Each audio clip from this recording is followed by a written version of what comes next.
آئیے گا پلیز.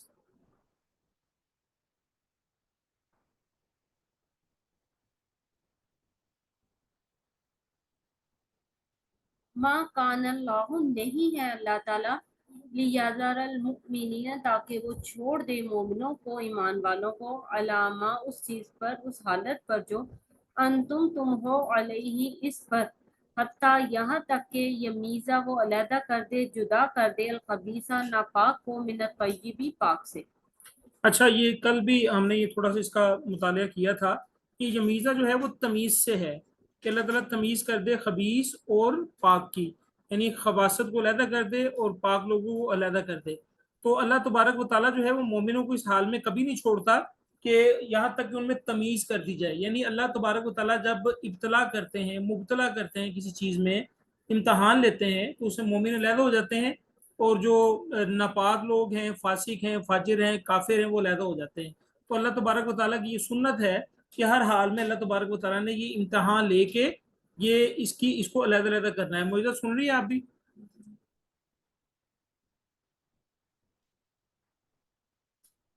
وما کان اللہ، اور نہیں ہے اللہ تعالیٰ، لیطلیکم، تاکہ تمہیں مطلع کرے، تمہیں اطلاع دے، باخبر کرے، علی الغیبی، غیب پر، ولیکن اللہ، لیکن اللہ تعالیٰ، یجتبی، منتخب کرتا ہے، چنتا ہے، من رسل ہی، اپنے رسولوں میں سے، من یشاء، جسے وہ چاہتا ہے. اچھا دیکھیں، یہاں پر اللہ تبارک و تعالیٰ غیب کے ذریعے بھی بتا سکتے ہیں نا کہ بھائی یہ زیادہ مومن ہے، یہ کم مومن ہے، یہ فاسق ہے، یہ فاجر ہے، یہ منافق ہے. ٹھیک ہے، لیکن اللہ تبارک و تعالیٰ نے کہا وَمَا كَانَ اللَّهُ لِيُطْلِعَكُمْ عَلَى الْغَيْبِ، کہ اللہ پر یہ نہیں ہے کہ اللہ تعالیٰ تمہیں جو ہے وہ اطلاع دے غیب کی. یعنی یہ اللہ کی سنت نہیں ہے کہ اللہ تبارک و تعالیٰ ہمیں غیب کی اطلاع دے دیں. دیکھیں مثال کے طور پر بیسیکلی نا، غیب ایک پردہ ہے، اس کے پیچھے کی جو خبریں ہیں وہ اللہ رب العزت کے پاس ہیں. ٹھیک ہے، اور وہ اللہ رب العزت جو ہے وہ کسی عام انسان کو وہ غیب کی خبریں نہیں بتاتا. مثال کے طور پر اگر کوئی پریشانی، کوئی دکھ، کوئی تکلیف بندے کے پاس آ جائے، بندہ کہتا ہے کہ یا اللہ میں ہی رہ گیا سا، میرے تو یہ مسئلہ آنا سی. ٹھیک ہے، یہ کہتا کہ نہیں بندہ، بعض اوقات کہہ بھی دیتا ہے. ٹھیک ہے، اگر نہ کہے تو دل میں سوچ بھی لیتا ہے. تو لیکن اس مصیبت یا اس پریشانی کے پیچھے کیا خیر چھپی ہوئی ہے وہ ہمیں نہیں پتا. اس کی مثال جو ہے وہ آپ یوں سمجھ لیں کہ ایک تھوڑا سا پردہ اللہ تبارک و تعالیٰ نے ہٹا کے ہمیں دکھایا تھا موسیٰ علیہ السلام اور خضر علیہ السلام کے واقعے میں. سورۃ الکہف ہم نے مطالعہ کی ہے اس کلاس میں. یہ بچی میرے سامنے جو بیٹھی ہوئی ہیں، یہ تو خیر نہیں تھی ان دنوں، تو آپ لوگ جو زوم پر بیٹھے ہوئے ہیں، تو آپ لوگوں نے تو سورۃ الکہف کا مطالعہ کیا تھا. مجھے وہ 3 واقعات کون بتائے گا جو خضر علیہ السلام اور موسیٰ علیہ السلام کے درمیان ہوئے تھے؟ سر انہوں نے سب سے پہلے تو ایک وہ دریا پہ جا کے انہوں نے کشتی کو جو نا جلا دیا تھا. کشتی جو ہے وہ سوراخ کر دیا تھا، کشتی کو خراب ہاں کر جی، ہاں دیا. جی، ٹھیک ہے باجی سوری، عاشی. ہاں سوراخ کر دیا تھا، داغدار کر دیا تھا اچھا، کشتی کو. اب یہاں ایک ایک کر کے میں باجی عاشی، ٹھیک ہے ایک ایک کر کے میں آپ سے پوچھتا ہوں. ایک آپ نے یہ کہا کہ کشتی میں سوراخ کر دیا تھا. اب ٹھیک ہے. بظاہراً جو ہے ہمارے سامنے جو ہماری زندگی ہے، ہم اپنی آنکھوں سے جو دیکھ رہے ہیں، اور اس پر جو ہے وہ موسیٰ علیہ السلام صبر نہیں کر سکے کہ بھئی یہ کشتی تھی اور کشتی میں جو ہے وہ خضر علیہ السلام نے سوراخ کر دیا تھا. تو موسیٰ علیہ السلام نے پوچھا تھا کہ یہ کیا کیا تم نے، یہ تو جو ہے بڑی بری حرکت کی ہے آپ نے. تو اس پر جو ہے وہ خضر علیہ السلام نے کیا جواب دیا تھا باجی عاشی؟ سر انہوں نے یہ جواب دیا تھا کہ یہ کشتی جو ہے نا، آگے ایک بادشاہ بیٹھا ہوا ہے جو مطلب ہر اچھی کشتی کو نا وہ زبردستی پکڑ لیتا تھا. تو انہوں نے کہا یہ غریبوں کی کشتی تھی، میں نے اس کو داغدار کر دیا تاکہ وہ اس کو لے نہ سکے. ہاں ایگزیکٹلی، تاکہ وہ اس کو لے نہ سکے. اب یہ غیب کی خبریں ہیں، موسیٰ علیہ السلام کو بھی نہیں پتا تھا. اب اس بندے پر ظاہراً مصیبت آئی. کیا مصیبت آئی؟ اس کی کشتی میں خضر علیہ السلام نے سوراخ کر دیا. اب وہ بندہ یہ کہنا شروع کر دے جی میری کشتی رہ گئی سی رب کو جس سوراخ ہونا سی. اب وہ ساری کشتی جو ہے وہ بادشاہ اگر لے جاتا تو اس سے بہتر یہ نہیں تھا کہ اس سوراخ جو تھا کشتی اس کے پاس رہتی، اس کو جو ہے بعد میں ریپیئر کر لیتا، امینڈ کر لیتا. ٹھیک ہے. اچھا، اس کے بعد دوسرا واقعہ کیا تھا؟ دوسرا واقعہ سر وہ دیوار آگے جا کے نا حضرت خضر علیہ السلام نے دیوار کھڑی کی تھی وہ یتیم بچوں کے لیے. ہاں، یہ تیسرا واقعہ تھا میرا، ون آف دا ایونٹ. یہ تیسرا واقعہ تھا کہ ایک دیوار جو ہے نا، اصل میں ایک بستی میں گئے تھے خضر علیہ السلام اور موسیٰ علیہ السلام. گڑیا خضر علیہ السلام اور موسیٰ علیہ السلام جو ہے وہ ایک وادی میں گئے تھے, ایک بستی میں گئے تھے, اور بستی والوں نے جو ہے وہ ان سے کھانا شانا ہی نہیں پوچھا, مسافر تھے. تو خیر جب بستی سے باہر نکلے تو ایک دیوار گر رہی تھی اس بستی میں, تو خضر علیہ السلام نے جو ہے وہ دیوار تعمیر کر دی تھی. اب جو ہے وہ ظاہراً موسیٰ علیہ السلام کو جو ہے وہ غصہ بھی آیا کہ ان لوگوں نے تو ہم سے کھانا شانا نہیں پوچھا, ہم تو مسافر تھے, اور خضر علیہ السلام ان کے ساتھ نیکیاں کر رہے ہیں, دیوار کھڑی کر رہے ہیں. ٹھیک ہے, اب ظاہراً غصہ تو آئے گا بندے کو, یہ غیب کی اطلاع تھی. ٹھیک ہے, جو تھوڑی اللہ تعالیٰ نے خضر علیہ السلام کے ذریعے موسیٰ علیہ السلام کو بتائی, اور پھر جو ہے وہ نبی علیہ الصلوۃ والسلام کے ذریعے ہم سب کو بتائی, اور قرآن پاک کی شکل میں جو ہے ہمارے پاس ہے. تو بیسیکلی وہ دیوار کیوں کھڑی کی گئی تھی؟ سر اس کے نیچے خزانہ تھا وہ یتیم بچوں کے تو لیے, یہ انہوں نے اس کو تو یتیم بچوں کا خزانہ تھا. اگر وہ دیوار گر جاتی تو خزانہ ظاہر ہو جاتا, اور بچے جو ہے وہ اس خزانے سے محروم رہ جاتے, لوگ جو ہے اس کو لے کے اڑ لیتے خزانے کو. تو اب یہ غیب کی خبر تھی جو اللہ تعالیٰ نے خضر علیہ السلام کو بتائی کہ دیوار کھڑی کر دو. یہ اللہ کے حکم سے خضر علیہ السلام کر رہے تھے سارے کام.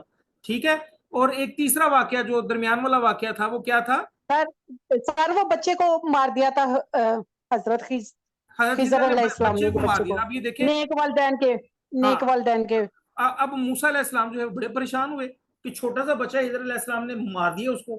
ٹھیک ہے, تو اسی طرح دیکھیں ہمارے یہاں پہ بھی یہ واقعات ہوتے ہیں. ایک چھوٹا سا بچہ جو ہے وہ بیمار سے تپ رہا ہے, ماں اس کی پریشان ہے, اور دل ہی دل میں خیال کر رہی ہے کہ رب نو میرے ہی بچہ لبنا سی, اتنا چھوٹا جا معصوم سا پھول نما بچہ, اور اس کو اتنا تیز بخار. لیکن غیب میں کیا اس کے لیے خیر چھپی ہوئی ہے؟ اللہ تعالیٰ ہمارے وما کان اللہ لیطلعکم علی الغیب, اللہ پر یہ نہیں ہے کہ تمہیں غیب پر اطلاع دے. ٹھیک ہے, تو غیب پر خیر ہے تو ہمارے لیے خیر ہوگی, ظاہر سی بات ہے. تو اللہ تعالیٰ نے اسی طرح جو ہے ابتلا کیا نا. جیسے مولانا مودودی رحمہ اللہ نے جو ہے وہ اس کا جواب یہ دیا تھا کہ ایک عورت نے سوال کیا تھا مولانا مودودی سے کہ بھئی ایک چھوٹا سا بچہ جو ہے وہ بخار میں تپ رہا ہے, اور اتنی شدت ہے بخار کی وہ مر گیا, تو اس میں اس بچے کا کیا قصور, اس کی والدہ کا کیا قصور؟ تو مولانا مودودی نے یہ جواب دیا تھا کہ جو مالی ہوتا ہے نا, اس نے اوورآل جو ہے وہ باغ کو دیکھنا ہوتا ہے. وہ دیکھتا ہے کہ کہاں سے کانٹ چانٹ اس نے کرنی ہے, وہاں سے وہ کانٹ چانٹ کر دیتا ہے, اس سے اوورآل جو ہے باغ کی خوبصورتی جو ہے وہ قائم رہتی ہے. اسی طرح خضر علیہ السلام نے جو ہے وہ اس بچے کو مار دیا. کیوں؟ کیونکہ اس کے والدین نیک تھے. جب بچے نے بڑا ہونا تھا تو نیک والدین کو پریشان کرنا تھا, تو اللہ تعالیٰ نے کہا کہ اس بچے کو ختم کر دو, مار دو, اور اس کے بدلے اللہ تعالیٰ نے نیک اولاد دے دی. ٹھیک ہے, اسی طرح جو ہے وہ اللہ تعالیٰ آگے فرما رہے وَلَٰكِنَّ اللَّهَ يَجْتَبِي, اور لیکن اللہ تعالیٰ جو ہے وہ منتخب کر لیتا ہے مِن رُسُولِهِ مَن يَشَاءُ, اپنے رسولوں میں سے جس کو چاہے غیب کی خبریں دے دیتا ہے اللہ تعالیٰ. ٹھیک ہے, لیکن دیکھیں ایک غیب کی خبریں ہیں جو جنرل ہیں, عام ہیں, عمومی خبریں ہیں. مثال کے طور پر قیامت آنی ہے, غیب کی خبر ہے. اللہ موجود ہے, غیب کی خبر ہے. ٹھیک ہے, حساب کتاب ہونا ہے, غیب کی خبر ہے. حوض کوثر پر پانی پلایا جائے گا, غیب کی خبریں ہیں. جنت ہے, دوزخ ہے, غیب کی خبریں. قیامت کب آنی ہے یہ نبی علیہ الصلوۃ والسلام کو بھی نہیں بتایا اللہ تعالیٰ نے. کہ بتایا؟ نہیں بتایا. ٹھیک ہے, اور جو ہے نا اسی طرح جو ہے وہ جیسے حضرت عمر فاروق جو ہے وہ ایمان لے کے آ رہے تھے نبی صلی اللہ علیہ وسلم پر, جو ہے وہ بیعت کرنے آ رہے تھے. اللہ تعالیٰ نے جو ہے وہ غیب سے بتا دیا تھا کہ اے محمد صلی اللہ علیہ وسلم, عمر فاروق جو ہے وہ آپ کے پاس آ رہے ہیں اسلام لانے کے لیے. ٹھیک ہے, غیب کی خبر کی اطلاع دے دی اللہ تعالیٰ نے نبی علیہ الصلوۃ والسلام کو. ٹھیک ہے, لیکن حضرت عائشہ پر جب تہمت لگی, سورہ نور میں ہم نے پڑھا تھا, آپ کو شاید یاد ہو, تو 1 مہینہ نبی علیہ الصلوۃ والسلام پریشان رہے, اور یہاں تک کہہ دیے کہ عائشہ کو اگر ایسی ویسی بات ہے تو بتا دو. ٹھیک ہے, حضرت عائشہ ناراض ہو کے اپنے باپ کے گھر حضرت ابو بکر صدیق کے گھر چلی گئی تھی. تو 1 مہینہ اللہ تعالیٰ نے وہی نازل نہیں کی, غیب کی خبر نہیں آئی. تو اللہ تبارک و تعالیٰ جو ہے وہ جس کو چاہتا ہے اپنے رسولوں میں سے وہ پسند کر لیتا ہے غیب کی خبر دینے کے لیے. لیکن غیب کی خبر اتنی اللہ تعالیٰ دیتا ہے جتنی اللہ تعالیٰ نے دینی ہوتی ہے, اور اللہ تبارک و تعالیٰ اسی وقت غیب کی خبر دیتا ہے جب وہ پہنچانی ہوتی ہے, جب وہ ضروری ہوتی ہے. اسی طرح جو ہے وہ غزوہ تبوک کے واپسی پر نا ایک گھاٹی میں سے ان نبی صلی اللہ علیہ وسلم نے گزرنا تھا. حضرت خزیمہ بن یمان نبی علیہ الصلوۃ والسلام کی سواری چلا رہے تھے. تو اس وقت جو ہے نا کچھ منافقین نے سازش کی, میرا خیال ہے کوئی 15 منافقین نے مل کے سازش کی کہ نبی علیہ الصلوۃ والسلام کو جو ہے نا وہ گھاٹی میں سے دھکا دے کے نا تو ہم شہید کر دیں گے. تو اب ہوا کیا تو اللہ تعالیٰ نے جو ہے وہ ان منافقین کے نام اور ان کے باپوں کے نام کہ فلاں بن فلاں فلاں بن فلاں 15 لوگوں کے نام اللہ تعالیٰ نے نبی علیہ الصلوۃ والسلام کو بتائے کہ لوگ جو ہے آپ صلی اللہ علیہ وسلم کی قتل کی سازش کر رہے ہیں، 15 منافقین. تو نبی صلی اللہ علیہ وسلم نے وہ حضرت حذیفہ بن یمان کو وہ 15 لوگوں کے نام بتا دیے، اور نبی صلی اللہ علیہ وسلم نے فرمایا کہ یہ نام کسی کو بتانے نہیں ہے. ٹھیک ہے، خیر اللہ تعالیٰ نے نبی صلی اللہ علیہ وسلم کو بچانا تھا، اس لیے نبی صلی اللہ علیہ وسلم بچ گئے. اللہ تعالیٰ نے اطلاع دے دی، غیب کی خبر تھی، اللہ تعالیٰ نے بتا دیا. ٹھیک ہے، اور اسی لیے حضرت خزیمہ بن یمان کو نبی صلی اللہ علیہ وسلم کا رازداں بھی کہتے ہیں. اگر کوئی کوشچن کرے نا نبی صلی اللہ علیہ وسلم کا رازداں کون ہے، حذیفہ بن یمان، جس کو نبی صلی اللہ علیہ وسلم نے جو ہے وہ منافقین کے نام بتا دیے تھے. اور حضرت عمر فاروق بار بار جا کے پوچھتے تھے، حالانکہ ان کو جنت کی بشارت نبی صلی اللہ علیہ وسلم نے دنیا میں ہی دے دی تھی. ٹھیک ہے، بار بار جا کے پوچھتے تھے خزیمہ میرا نام تو نہیں اس میں، خزیمہ میرا نام تو نہیں اس میں. ٹھیک ہے، اور صحابی جو ہے جتنے بھی صحابی تھے وہ یہ دیکھا کرتے تھے کہ حضرت خزیمہ بن یمان جس کے جنازے میں شریک ہوتے صحابی بھی اس کے جنازے میں شریک ہوتے، خزیمہ بن یمان جس کے جنازے میں شریک نہیں ہوتے صحابی بھی اس کے جنازے میں شریک نہیں ہوتے. ٹھیک ہے، تو یہاں پر جو ہے وہ ہم یہ کہتے ہیں، میں ایک کلپ ایک سن رہا تھا کہ ایک پتہ نہیں کو مولوی صاحب لگے ہوئے تھے، وہ کہہ رہے تھے کہ جی ایک انگریز جو ہے وہ فلاں پیر کے پاس آیا اور اپنی دوربین سے جو ہے نا وہ دیکھنے لگا، کبھی یہاں دیکھ رہا ہے کبھی وہاں دیکھ رہا ہے دوربین کے ساتھ. تو مولوی صاحب نے نا اپنی تصویر تھوڑی سی اٹھا کے نا ایسے دیکھنا شروع کر دی. تو انگریز نے مولوی صاحب سے پوچھا کہ مولوی صاحب تسی کی دیکھتے پے ہو؟ مولوی صاحب نے کہا کہ میں یہ دیکھ رہا ہوں کہ تم امریکہ سے آئے ہو اور تمہاری امی جو ہے وہ وہاں فوت ہو گئی ہے، میں نے تصویر میں سے یہ دیکھ لی ہے. ان کے تو میں پتہ لگ گیا. اس نے کہا کہ تمہاری دوربین جو ہے وہ 2-4 کلومیٹر دیکھتی ہے، جبکہ میری تصویر جو ہے وہ ہزاروں لاکھوں کلومیٹر دور دیکھ لیتی ہے. اب دیکھیں نبی علیہ الصلوۃ والسلام کو تو پتہ چلا نہیں کہ حضرت عائشہ پر جو ہے وہ تہمت لگی ہے. ٹھیک ہے، یہ باتیں نبی علیہ الصلوۃ والسلام کو تو نہیں پتہ چلی. ٹھیک ہے، نبی علیہ الصلوۃ والسلام کو تو یہ بھی نہیں پتہ چلا کہ نبی صلی اللہ علیہ وسلم کی دعوت کی جا رہی ہے اور کھانے میں زہر شامل ہے. پتہ آپ لوگوں کو نبی صلی اللہ علیہ وسلم کو زہر دینے کی کوشش کی تھی اور نبی صلی اللہ علیہ وسلم نے وہ کھانا کھا بھی لیا تھا. ٹھیک ہے، لیکن اللہ تبارک و تعالیٰ کے رسول تھے تو رسولوں پر تو جو ہے وہ رسولوں کے لیے تو شہید ہونا ہے ہی نہیں. ٹھیک ہے، انبیاء نبی شہید ہو سکتا ہے لیکن رسول شہید نہیں ہو سکتا. ٹھیک ہے، تو سر کس موقع پہ زہر کس موقع پر دیا گیا تھا؟ یہ یہودیوں نے سازش کی تھی مدینے میں، تو میں انشاءاللہ وہ تھوڑا سا اس کی ڈیٹیل آپ کو دیکھ کے بتا دوں گا. نبی علیہ السلام کو زہر بھرا کھانا جو ہے وہ کھلایا گیا تھا اور نبی صلی اللہ علیہ وسلم بچ گئے تھے. خیر، تو نبی صلی اللہ علیہ وسلم کو اس وقت تو پتہ نہیں چلا. ٹھیک ہے، تو اب یہ یہاں کے آج کل کے جو سو کالڈ مولوی ہیں جو پیر بنے ہوئے ہیں وہ اپنی تصویر سے دیکھ رہے ہیں جی امریکہ میں کیا ہو رہا ہے. اللہ تعالیٰ فرماتے ہیں وَمَا كَانَ اللَّهُ لِيُطْلِعَكُمْ عَلَى الْغَيْبِ کہ اللہ تعالیٰ پر یہ نہیں ہے کہ اللہ تعالیٰ جو ہے تم پر غیب کی اطلاع دے دے. ٹھیک ہے، اور سن لیں اور تھوڑی سی بات یہ سنیں کہ جو ہے نا وہ عجیب و غریب قسم کے مسئلے. حضرت شیخ عبد القادر جیلانی رحمہ اللہ کے ولی تھے، اس میں کوئی شبہ والی بات نہیں ہے، ولی کا احترام ضروری ہے.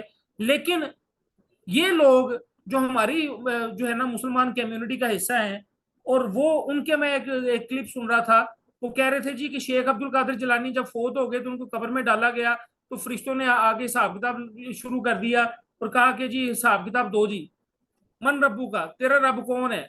تو شیخ عبد القادر جیلانی نے جو ہے وہ سب سے پہلے سوال یہ کر دیا کہ پہلے تسی من اے تے دسو نا کہ جلے اللہ تعالیٰ نے ساڈے باپ آدم علیہ السلام کو بنایا سی تے تسی اے کیوں کیا سی کہ زمین جا کے فساد برپا کرے گا. یہ عجیب و غریب قسم کے مولوی مسئلے بتا رہے ہیں اور قبر کے اندر یہ سب کچھ ہو رہا ہے اور غیب کی اطلاع باہر نکل رہی ہے، باہر لوگوں کو بتائی جا رہی ہے. کون بتا رہی ہے ساری باتیں؟ ٹھیک ہے، اول تو یہ ممکن ہی نہیں ہے. پھر جو ہے وہ معاملہ اللہ تعالیٰ کے پاس چلا گیا. اللہ تعالیٰ نے کہا کہ فرشتوں چھوڑ دو. اب جو ہے نا شیخ عبد القادر جیلانی بیچ میں پڑ گئی ہیں، اب بات کو رفع دفع کرو، چھوڑو بات کو. استغفر اللہ، اللہ تعالیٰ کی پناہ ایسے مولویوں سے.